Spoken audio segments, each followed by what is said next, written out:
And the romantic hero is such an integral part of star actors' oeuvre. Have we been able to adapt this genre for the times we live in? And have you found your romantic hero? Oh, okay. Yeah, like what is our romantic film of our generation? We still consider Dilwale Dulhaniya as the love story of our generation, technically. And it's been a while. Yeah.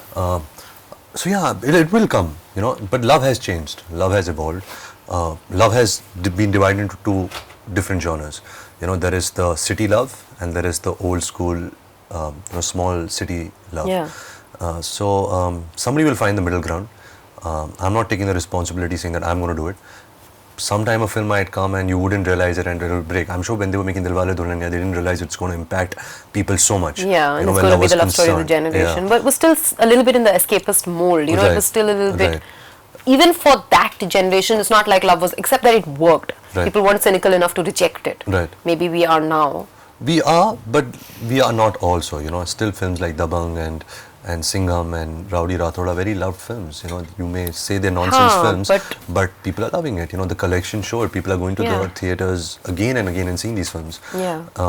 So it's a debate, okay, what is good films, what is bad films, what should we do, what should we not do. But you can't really...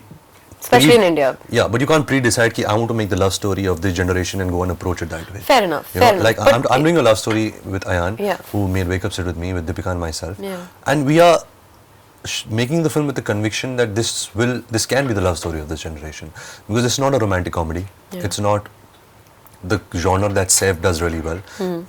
It's a pure love story, with a lot of heart, emotion, songs, dances, the romantic number, the Sangeet number and all of it, but done in his interpretation, trying to adapt to our sensibilities. Yeah. So hopefully that could be. I'm not. And you found the romantic hero in you. Like, have you found that note, that pitch? To be a good romantic hero, which I've realized now over the films that I've done, you just have to be in a happy space of in life, because it's so much of your personality goes in it. Because when you do a love story, you aren't being helped by a certain character. It's real. It's your personality which has to come. It's your charm. It's your charisma.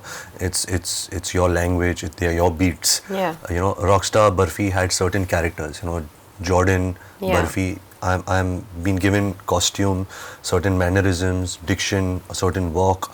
But films like Ayan's film, for me, I'm saying personally, I'm being myself. I don't have all of that. I have a love story. You might even find your star trait, that mimicable star trait. Exactly. So it's tricky because then there is that fine line of having, trying to put up a personality which is not yours, or playing your personality which could be very boring.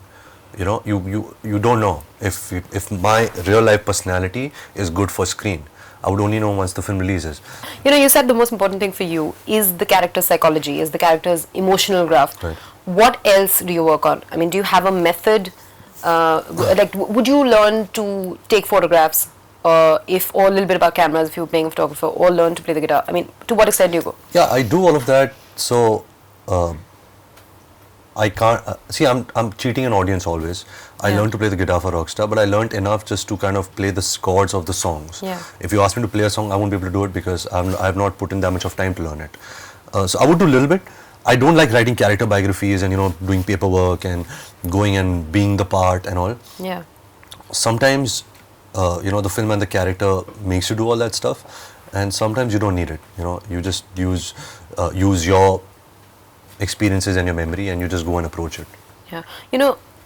We touched upon this a little bit earlier, but to be able to invest in other people's emotional journeys, you yourself have to have a library of emotions within you that you can tap into, right? It has to reflect or refract from inside. Right. How do you build that bank up? That's really interesting that you say that, because of the background I've grown up in, because of the lifestyle that I've had, I don't have that much of experiences and exposure.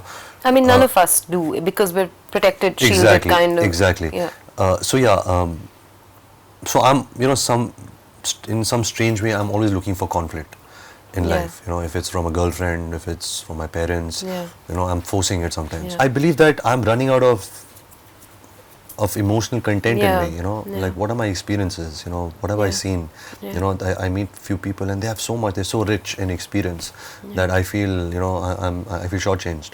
Yeah. It's stupid of me to say this, but it's very important to have that. No, I know what you mean. And you have to constantly build it, you have to constantly build it. It comes with relationships. Yeah. You can't, like I said, you can't force a conflict. The conflict will come on its own.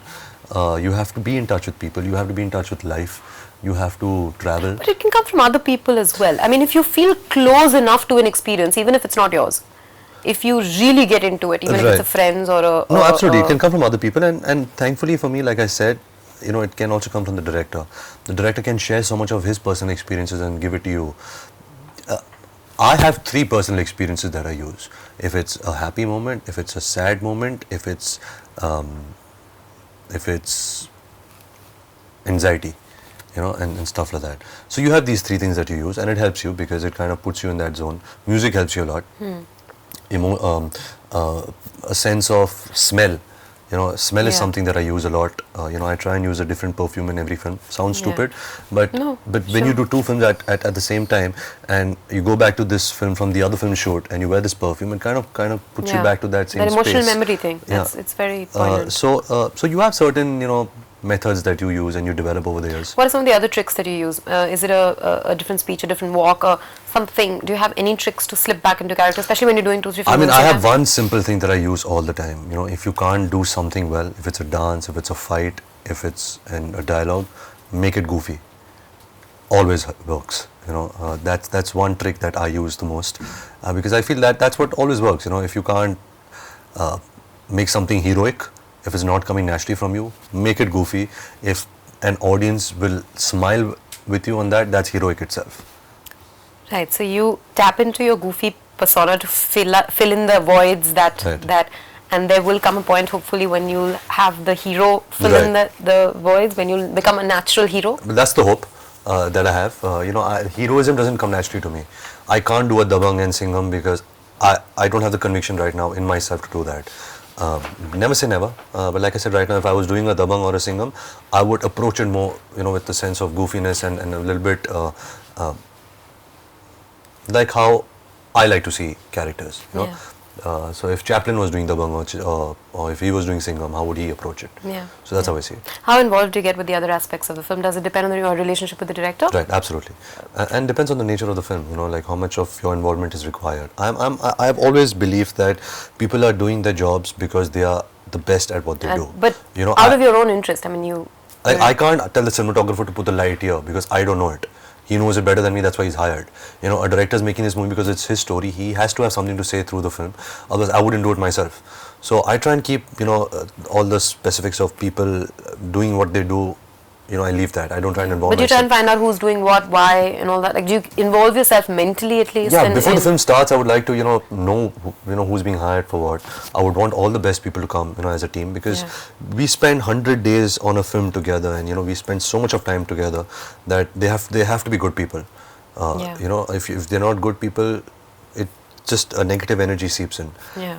Rockstar was a very special film for me, not only because of the character and what it gave me post the film, is because the people on the film set were lovely. The assistant director, the cameraman Anil Mehta, the set director Sumit Basu, Dilip Subramaniam on sound, Imtiaz, Nargis, my other co-actors who played Khatana Bhai and Mr. Piyush Mishra. They all were such wonderful people, and we used to drink and we used to party and we used to speak about the movie, and we all believed in Imtiaz's conviction. So all that really helps you, and it comes across. It comes across, it reflects on the screen.